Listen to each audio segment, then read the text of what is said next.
do you need to be a good musician or a great musician in order to be a good producer? This is something that's been on my mind for quite some time before making this video. Went back and forth between a couple of different ideas. But I think it's yes, but not to the extent people think on a normal, regular, everyday basis. So what do I mean by that?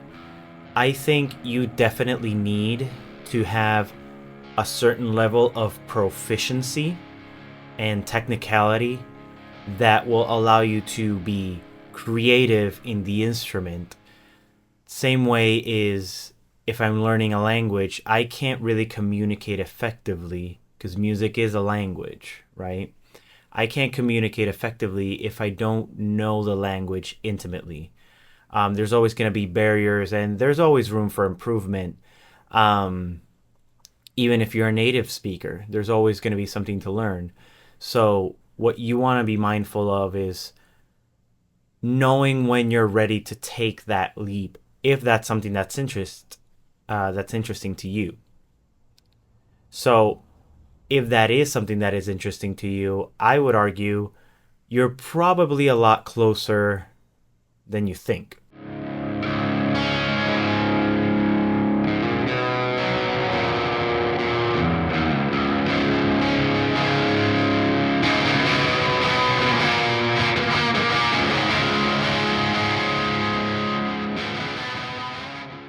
When we talk about being close or being far to a certain goal, that's really a very subjective thing because it depends on your goal. It depends on what you're looking for. It depends on how you are today. But I think at the end of the day, we're not that far away from these goals.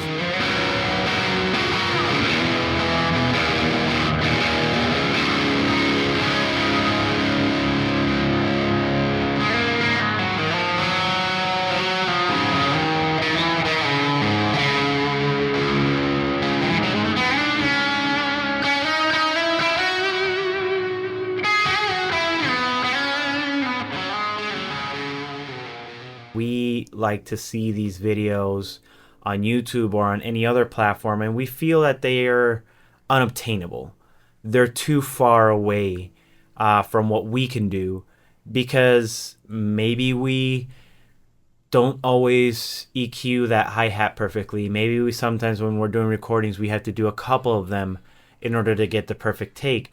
But at the end of the day, most of your heroes, whether they be producers or musicians, they do the same thing. The take you here on the album is take number 557, in many cases. You'll have sometimes people that do it in one take. They'll do it in two takes. They'll split it. There's a lot of ways where it can seem like it's this perfect take, but really it's all just practice. So as long as you're getting your daily practice routines in, whether that be with your instrument or that's with your DAW, that's really all that matters, that you're constantly practicing and getting better.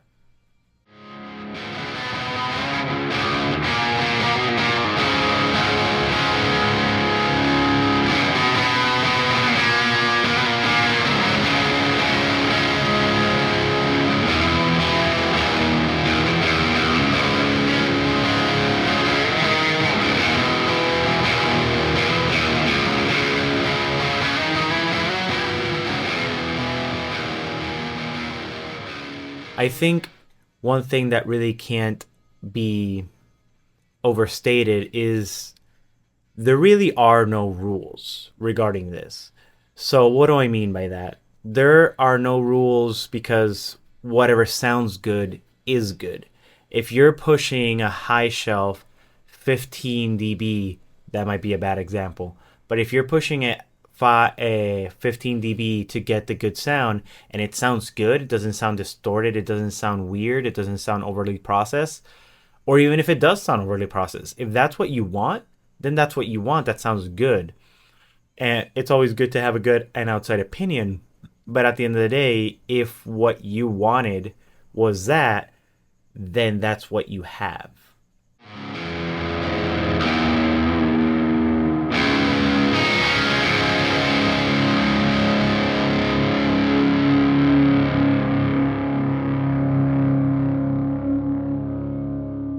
I used to hold myself up to this impossible standard when it came to just sitting down with my instrument and writing. And now, more recently, with producing, mixing, mastering. Um, because I would hear these albums and I would think, I can never reach up there. So I wouldn't even try. And again, I would just listen to these and go like, it's just so perfect. I can't get that in one take. I spend 15 hours on the kick of my project and I still can't get it to sound right. And while that might mean that you do need a little bit more practice, it might mean that you need to check things out a little bit deeper, it does not unqualify you from what you want to do. And I would argue it just means that you're on the right path. Because if you're not happy with what you are doing, that means that you know that there's room for improvement. And if there's room for improvement, which there always is, then that's something that you can aspire to.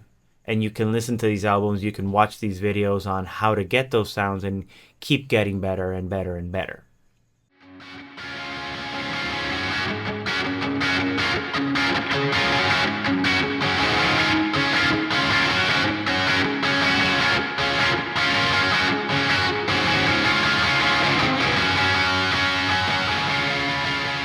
I think something that what I really wanted to say with this is just go out and do it. If you take nothing else away from this video, just do whatever the thing you want to do. Just sit down in front of the DAW and crank out some tunes, strum some chords, play down some MIDI, run it through an effect. You won't know until you do it. And at the end of the day, you can only get better with time. I don't think anyone can get actively worse with time. The rhythm of which they get better might be slower, but at the end of the day, everyone goes at their own rhythm, and there's nothing wrong with that.